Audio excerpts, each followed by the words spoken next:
বন্ধুরা, আজকে 14/7/2025 1 PM এবং 6 PM এর জন্য টার্গেট নাম্বার দিলাম।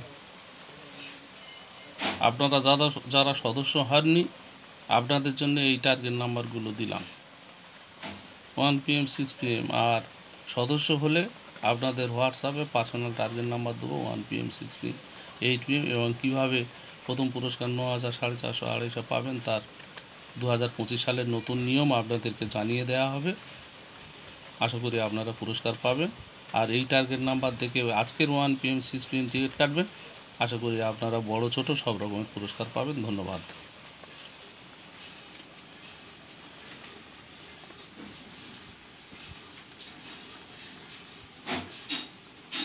বাঁ দিকেরগুলো মিডিল আর ডান দিকেরগুলো সব পার্ট নাম্বার।